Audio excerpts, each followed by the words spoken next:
Assalamualaikum warahmatullahi wabarakatuh. Selamat siang Bapak Ibu.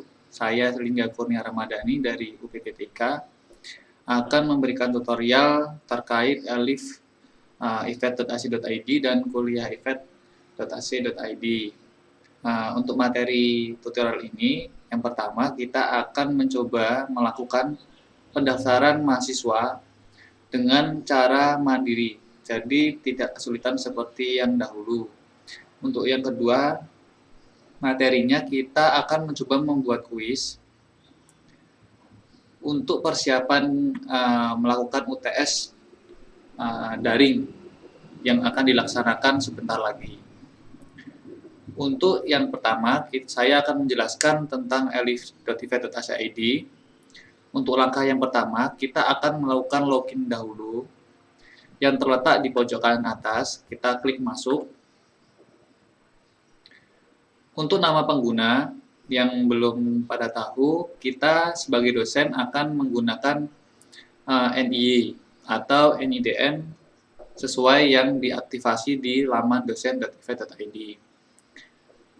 Kemudian untuk password yang digunakan hampir sama dengan laman dosen, jadi tidak ada perbedaan. Sekarang kita coba untuk masuk dengan NIY saya, kemudian ini password saya, sudah saya simpan, kemudian klik masuk.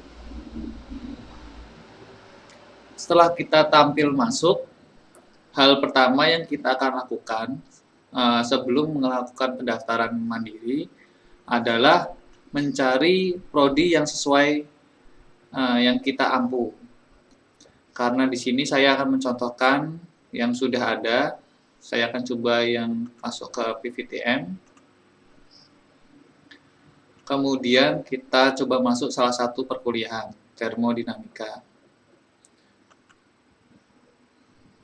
Nah, ketika sudah tampil halaman perkuliahan seperti ini, hal pertama yang kita lakukan adalah men-scroll ke bawah halaman ini sampai ketemu administrasi perkuliahan yang ada di pojok kiri bawah. Di administrasi perkuliahan ini ada beberapa pilihan pengaturan.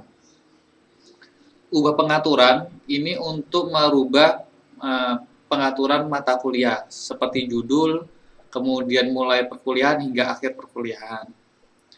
Untuk menambahkan pengguna, di sini ada menu yang bernama pengguna. Kita coba klik. Nah, di dalamnya ada pengguna terdaftar, metode pendaftaran, grup perizinan, dan pengguna lain.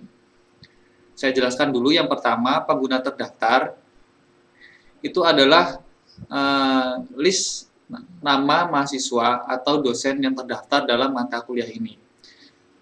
Kemudian untuk metode pendaftaran ada dua. Yang pertama metode manual. Jadi setiap dosen melakukan pendaftaran mahasiswa dengan cara menginput nama mahasiswa atau NPM mereka. Kemudian yang kedua itu melakukan pendaftaran mandiri. Jadi contohnya seperti Google Classroom, kita akan memberikan sebuah kode kepada mahasiswa untuk memasuki perkuliahan ini.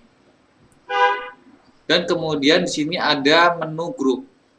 Di menu grup ini berfungsi untuk memisah jenis anggota mahasiswanya. Contohnya di perkuliahan PAUD itu ada RPL A, B, dan C.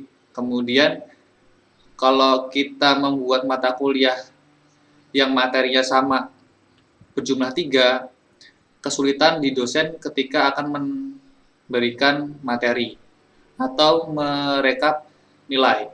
Jadi untuk mata kuliah tetap dibuat hanya satu, yang dibedakan untuk penilaian mahasiswa kita buat grup.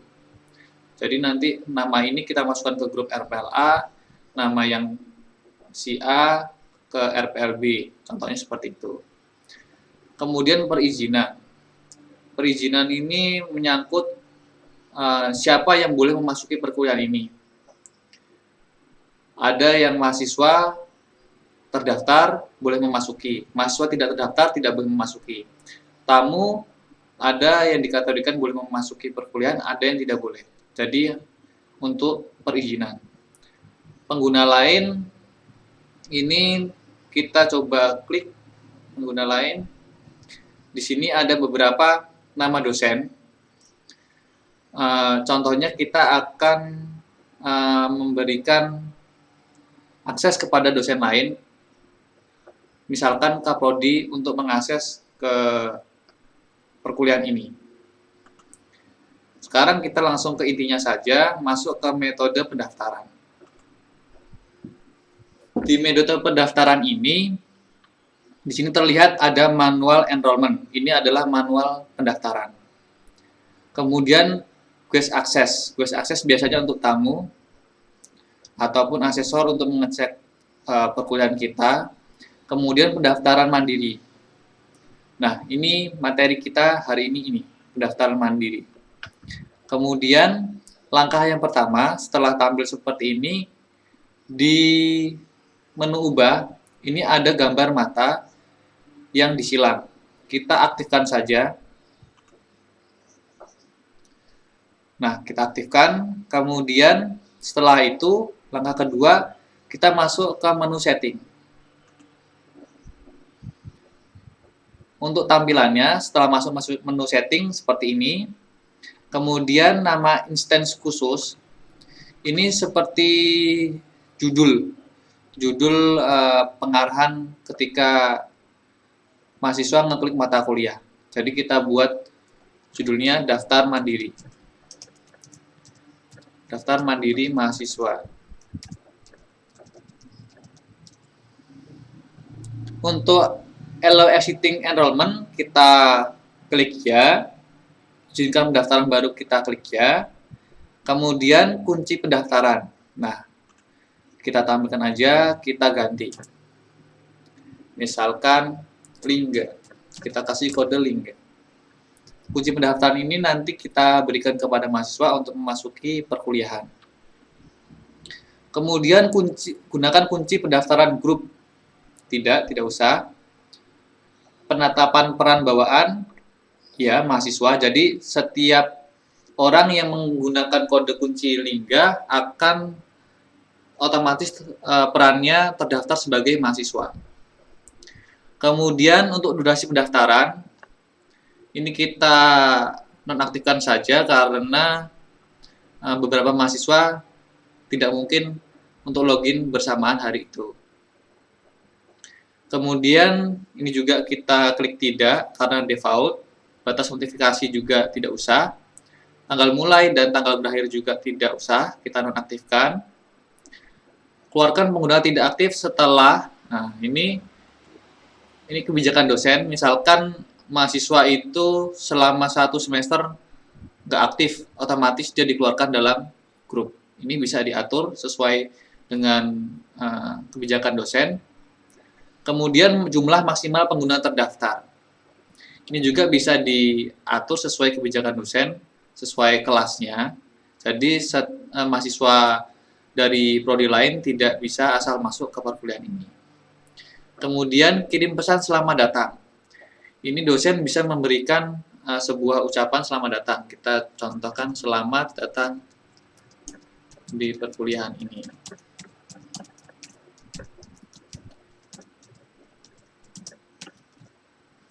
Kemudian kita simpan perubahan. Nah, ini sudah. Settingannya sudah. Sekarang kita coba login sebagai mahasiswa untuk mengecek apakah kodenya sudah bisa untuk diakses.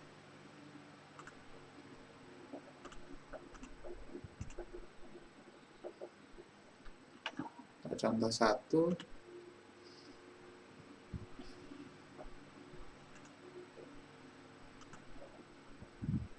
Nah, ini saya sudah login sebagai mahasiswa. Sekarang kita masuk ke perkuliahan tadi. Termodinamika. Nah, ketika daftar mandiri tadi kita aktifkan dan kita berikan password, tampilannya di laman mahasiswa akan seperti ini. Jadi, daftar mandiri mahasiswa itu adalah nama instan khusus tadi yang kita masukkan. Kemudian kunci pendaftaran, ini kita masukkan yang saya buat tadi, Lingga. kemudian daftarkan saya. Otomatis langsung masuk ke perkuliahan termodinamika. Sampai sini materi pertama sudah selesai. Jika ada pertanyaan, silahkan bertanya atau langsung menghubungi tim task force atau UPT TIK. Sekian, terima kasih.